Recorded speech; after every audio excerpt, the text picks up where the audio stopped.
I wondered what you think the best foundation for relationships that are polyamorous is. What is the good building blocks to start with if you want to have a polyamorous relationship or any relationship?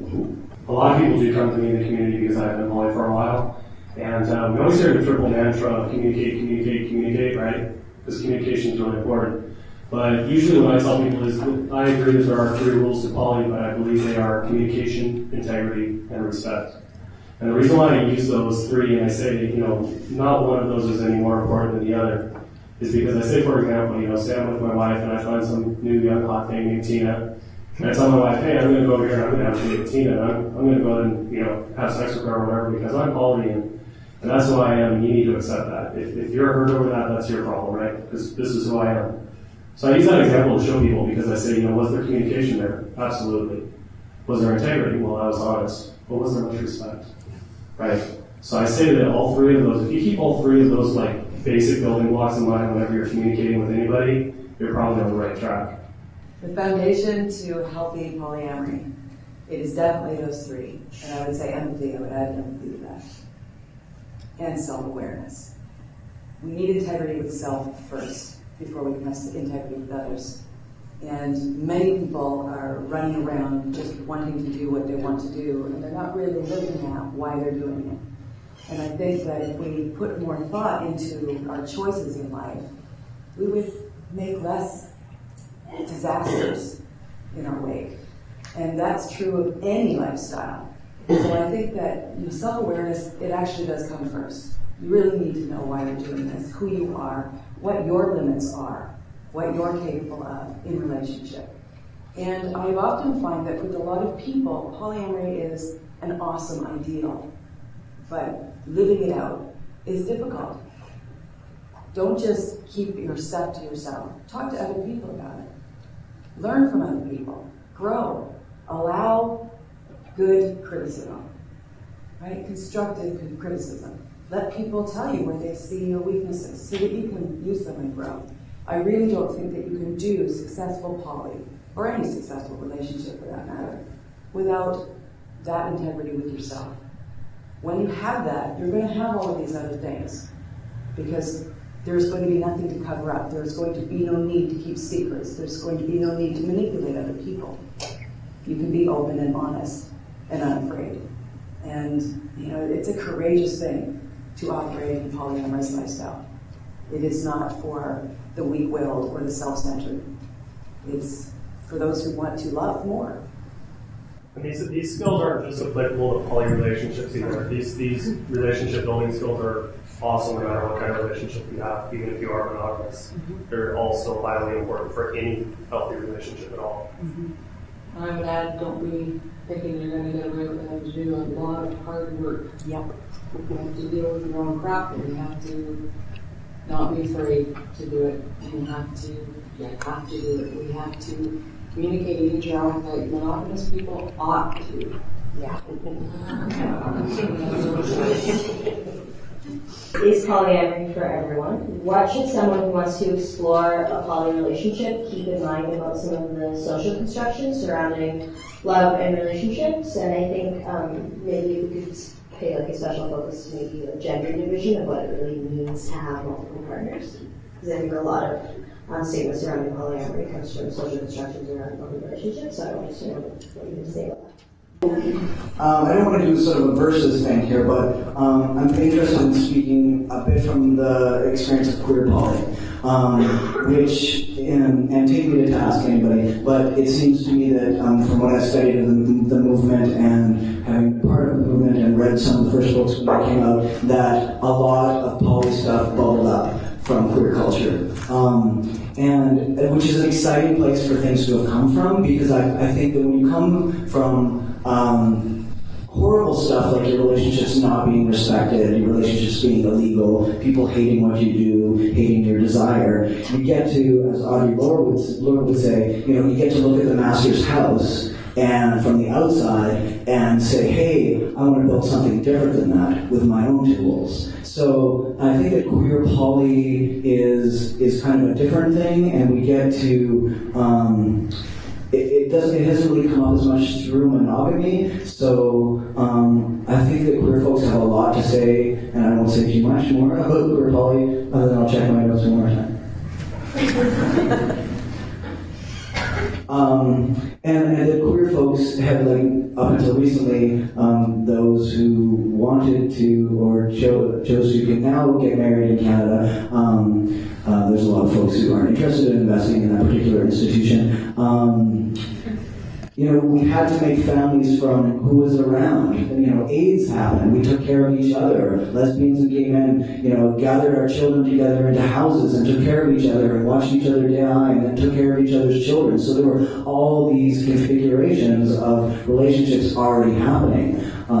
So I just wanted to sort of put that voice into, and not, this is this kind of poly, and this is this kind of poly, but that we can learn a lot, I think, from each other, and not to dichotomously set up two things. Not for everyone. It's a lot of work. It's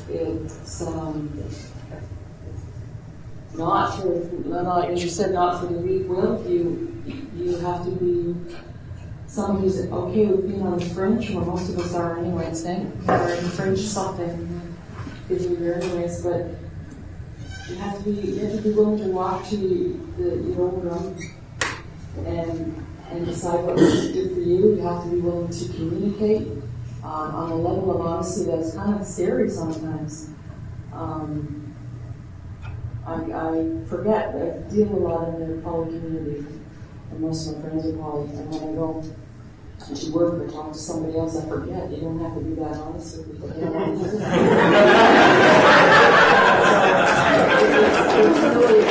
It's a different mindset entirely, and it's their willingness to be someone who likes having a lot of people in their business and involved in your life, and yet still have your own self and be strong in your own self, and that's really an evolution that has to occur. It wasn't born this way, and it was definitely an evolution, and having a lot of people around. I have 6 kids and 2 stepchildren, so we're used to having a lot of people around all the time.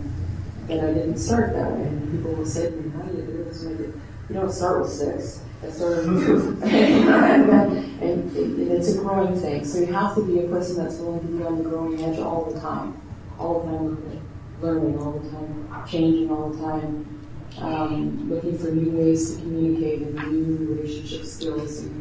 And not everybody's like that. And writing is very comfortable. Also, something I would say is that people really need to evaluate their needs. If you feel the need to have a lot of people in your life on a romantic level, then obviously polyamory is probably a reasonable choice for you to consider. But for many people, one person is enough. They're completely happy with that. And that's where you can get into, also do our needs meet? Maybe one person's polyamorous, the other person's monogamous. And that can work. It can be more difficult, but it can work. Maybe that'll spur some questions later. But also, in looking at your needs too, sometimes we gotta ask ourselves, well, what kind of poly arrangement are we looking for? Are we looking for something, like a closed triad, meeting all 3 people together, all involved with each other? Are we looking for a larger polycule, as we like to refer to it, where there's, lots of relationships, lots of connections, but other ones aren't quite connecting? So really, and different people have different ideas on that, in regards to their safer sex agreements, or just like time considerations. I'm a pretty busy person. I'm very active with my polyactivism, and more than my wife and maybe 1 or 2 girlfriends, I really have no interest in. I don't have time for that to really call it a relationship, and I feel that would be cheating somebody of something that could be a full relationship beyond that many partners. So. And then there's also the issue of health. Anybody who has an attachment disorder is going to have a lot of difficulty in a polyamorous situation. Anybody with an anxiety disorder that is constant is going to have more issues, especially around things like jealousy. So you really need to look again at who you are as a person, and can you handle this? The busyness factor and juggling relationships I am not practicing poly right now because I out-juggled myself and exhausted myself. So it does require a lot of time and attention, a lot more than a monogamous relationship would. And it's not just 2, it becomes 3 and 4 and 5 different dynamics that you're dealing with. So you want to look at those things as well. And then there's your priorities. To self-disclose, I was a member of a Christian church. I am not allowed to be a member anymore. You have to look at what's important to you, what your priorities are for the things in your life. Because as it is right now, poly is still not generally accepted. And so if you're going to be openly poly, it means that there are going to be some other things that you're close to. And so that's also another consideration in answer to that question. There's more to consider than just whether or not you want to have relationships with lots of people. It's a broader question. It's about your life and what kind of life you want to live. People need to assess that risk for themselves too, whether they want to be out or remain closeted. There's obviously risks to being out in regards to your family, your children, perhaps careers, even if you're in a highly professional career. But we always encourage those of you that can be out to be out, because then the world really recognizes that we're not, this really vast minority, that there are really more people out there that are polyamorous. And when you get kind of a movement like that going, it becomes widely accepted much easier that, hey, we're all okay and we're doing healthy choices. Do you have any property rights issues around polyamorous relationships? Oh yeah. That's a problem in polyamorous relationships too.